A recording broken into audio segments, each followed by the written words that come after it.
Welcome to Mumbai. Welcome to India. Always good to see you. So nice to see you. Thanks for chatting with me. Tell me what's keeping you busy. Your goals have evolved over a period of time. You're doing so much more. You're writing, producing, doing your podcast.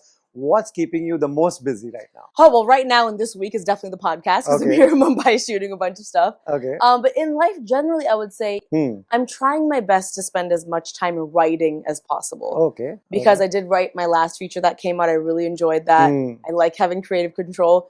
Having said that, my schedule gets uprooted a lot. So I'd say what takes up my most time right now is traveling, events, doing press, but I'm hoping to get back to a place where I can just write during the holidays. Hopefully. Right. Beautiful set. Wonder whose set this is. It's my set. Yes, it's very cool. Lovely. So tell me about this season. Your podcast, it has great viewership. People watch it because of the way you conduct it and the guests you have. What's lined up? What can you tell us at this stage? Well, I'm not going to give away any spoilers for guests. I will say, well, I'm not going to give away any spoilers, but I will say season 3 this season is the biggest. In fact, the person I'm shooting with today, I'm so excited. I actually had a full mental breakdown before I walked into this room. Oh my God. Because I'm fans of so many of these people. I have some great guests lined up. And I think what I really love about it is, just to be really honest, sure, I appreciate you saying it's the way I conduct the interviews. And I think what makes it special is I'm not chasing a headline. I'm not trying to make a sensational piece of content. I'm not trying to put people on the spot. I'm just trying to create a safe space to have important conversations. Right. And I think the audience is catching up on that. Like, oh, she's actually talking about vulnerable, deep things. She's not trying to like have a moment where it's like, gotcha, you said that thing. I'm going to make it the YouTube thumbnail and title. I'm just I believe in the power of conversation. And I think audiences are seeing that. Nice. And today you're shooting a big one, you said. Today I'm shooting a big one. As of right now, unless anything changes. We are not leaving this set. Today I'm shooting a big one, and I'm excited and I'm nervous about all the best, all the very best. You. Tell me, when once a show goes, once an interview podcast goes out, at what point do you sit and read the comments, take feedback? Where all do you get feedback from? Yeah, I mean, I have been doing YouTube for so many years, so I'm pretty used to the comments. I right away start looking at the comments, and I check it a couple days later, and then check a couple weeks later, because I think it is important to get feedback from the audience to see what they're liking, what's not resonating with them. So we get most of our feedback from YouTube comments, but a lot of these clips also live on Instagram. Yes, of course. So we look at, has this been shared a lot? Has it not been shared a lot? Did people feel like they related to it or learned something from it? So I'm pretty tuned, I'm pretty tapped in. And one of the main comments from season 2 was, we want longer episodes. Wow, that's so we are actually shooting for double the amount of time this season, which I'm happy. But we only learned that from looking at the feedback. So how long an episode would be? Ideally? Well, the edit always, depends how the conversation goes. Right. Depends how many times the phone rings in between shooting and how many times we need to edit. Right. But we shoot for about 45 minutes to an hour now. Okay. Last season we shot like 20, 30 minutes. Right. And season 1 wasn't even on YouTube. It was just Instagram clips, which was like shooting for 10 minutes. So we've really, who knows, season 4 we might do feature films. We'll see. I don't know. Lilly, you're at a stage where you do get celebrities from all over the world to talk to you. What brings you to India? Why? What point do you decide that I want to go back to India and record? Well, my charity Unicorn Island Fund, a lot of our grassroots efforts are in India. Okay. So a lot of the schools and girls and women we support are across India, and especially in rural India. And so it's always important for me to come at least once a year to meet them, to check in on the progress, see where our dollars are going. I just think it's important to come and speak to the girls. Right. On top of that, for this particular podcast, we are trying to impact culture, specifically Indian culture. And so it's important for us to talk to faces like these, which are based in India. Correct. And I'll just also say, I love India. I grew up watching Bollywood.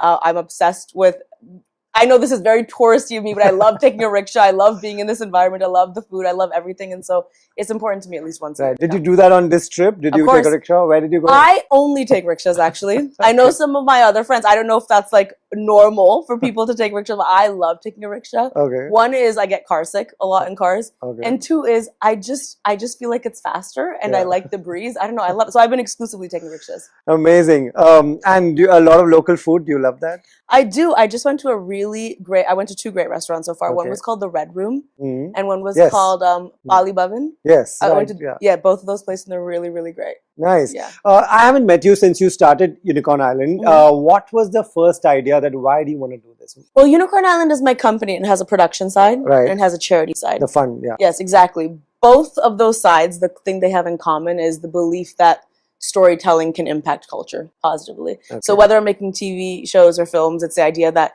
if those things look like the real world, people can see themselves represented on screen. It can positively impact culture and their lives. On the fun side, it's a little bit more charity-based. So it's about actually supporting girls and women, whether that's sending them to school, supporting the schools, helping them with uniforms, helping them with school supplies, or like this podcast, it's just starting conversations that are important. I think I've learned that how girls and women are treated, it's not just about money. Of course, money's great and donations are great, but it's not just about that. There is a universal culture of how we treat girls and women. And unfortunately, that universal culture is not very good of how we treat girls and women. And so I do think conversations like this, where someone really influential sits next to me and tells me about how, if you see a macho Bollywood hero talking about crying, being vulnerable, talking about how, he feels a lot of pressure, I think that's really important for young boys to see. And when you see an influential, Bollywood actress talking about, I stood up for myself on set this time and I went through this and I overcame these challenges, I think that's really inspiring for young girls as well. Amazing. While you're sitting and saying that, I can read what's written behind you. Men can feel insecure, be vulnerable, and feel emotional. So that's lovely thought. Where did this start from? Where did this come from? I'm not gonna lie, gender equality and gender equity has always been a chip on my shoulder. I feel like I was also raised in an environment by society, by family, by the community where it was like girls do this and boys do this. And it's always been a hurdle to just do what feels right to me. And I do think the world would be a better place if we all just gave ourselves permission and each other the permission to do what was right for us. But I feel like we're so in these roles of being a provider and a nurturer and a caretaker and a housekeeper and all these things. And sometimes that's not right for us. And I also think that, listen, take a look at the world around us. There's a lot of issues. For us to not be empowering 50% of our population is not helpful for any of us. The patriarchy hurts all of us. And we need to be empowering girls and women. And we also need to be supporting boys and men to make them know that they don't need to feel the pressure of the world to uphold the patriarchy either. True. Both ways. Coming back to this, if someone's watching and they are possible donors, they're looking for a good charity, what do you exactly do here? Well, if you're looking to donate money, yes, it helps us have important conversations like the ones you see on Shameless, but also in terms of grassroots efforts, we support a lot of really great schools. I'll give you an example. In a few days, I'm flying to Delhi and then going to Uttar Pradesh to go to Pardada Pardadi, which is one of the main schools we support there. It's an all-girls school. It provides them 3 meals a day, uniforms, school supplies, puts money in a fund for every single day they attend school. Has curbed child marriage in that village as well. And so a lot of really great work. So if you're thinking about where does your money go, it helps support girls going to school, giving them all the supplies to do so, making sure that they're healthy enough to do so, making sure that things like their period is not stopping them from going to school, helping with hygiene practices, health practices, but also doing work in the communities, making sure that the parents feel supported, making sure the parents also are on board with the girls going to school, making sure the community support the girls going to school. And so it's a whole kind of ripple of positive effect. Well done with that. Great job with that. I really hope this goes places. Thank you. Back in the US, where are we when it comes to representation? I do interview Priyanka Chopra quite often, and she talks a lot about, representation and how it's helped her. She still tells me that we have our foot in the door. We still need a seat on the table. What do you think? I agree. I think we have a small, tiny toe in the door, tiny pinky toe in the door. I will say over the past couple of years, because of whatever the climate is in the US, I think we've actually taken steps backwards. I feel like, there's been a whole attack on DEI and diversity, and that's why it's gone from a foot to a toe, in my opinion. And so, yes, there's amazing representation like Priyanka and Mindy and, me and the husbands. We're all trying our best, but I will tell you firsthand, it is harder than ever to get things made, to get our stories made, to get people like us that look like us on screen. And so it is definitely a big fight. A good fight that we're all committed to, but a hard fight. Another thing, the topics that you are talking about are amazing. 15 years ago, I can't imagine these things being discussed. Today, a lot of younger generation is talking about mental health, things like that. Do you think it's more important to talk about it and talk about it? If you're taking therapy, just talk about it. Do you think that's a good thing? Of course, I've always been a huge advocate of talking about all things, honestly. Mental health I've always talked about, therapy I've always talked about. I think any taboo subject in our culture we really need to take a look at. I'm even going to say sex, sexual health, relationships, mental health, therapy, gender norms, gender roles, all those things are things we should openly be talking about because they impact all of us. And we're all kind of suffering on our own, thinking we're alone, and really everybody is struggling with it. True. And how has it progressed where, you know, since the time you started the fund, you like the way it's going though? I listen, you know, you said something a few minutes ago and I was like, should I bring this up? Please. You had said, I hope it goes places. And what I've learned about impact work is it's not the same as Hollywood or Bollywood or your career. Sure. You know, in my job, of course, I think about bigger box office numbers. I can make a bigger budget for a movie. I can make more movies.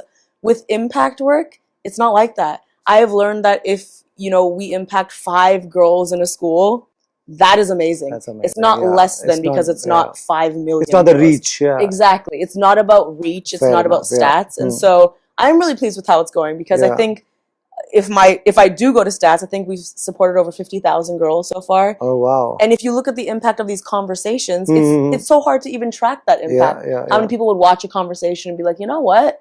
Something about this has changed the way I think. You can't even really track that. Right. And so I have accepted that when it comes to Unicorn Island Fund, progress is just, the word progress is just what I want. That is amazing. You're right. You know, when we say it should go places, I think you're right. That individually every life that you affect is so important. And India is your only focus at this point, or you in other places as well? Well, I would hope that things like my podcast and generally the stuff we post online positively impacts people across the planet because it's available for everyone to watch. And I'm a big believer of you don't have to be Desi to resonate with Desi stories. So I think anyone can watch our stuff and be inspired. In terms of our grassroots efforts, yes, those are mostly in India because the research we do is in India and is about Desi culture and Desi people. And so we're best equipped to work here. Nice, yes. That has been a conscious decision of mine.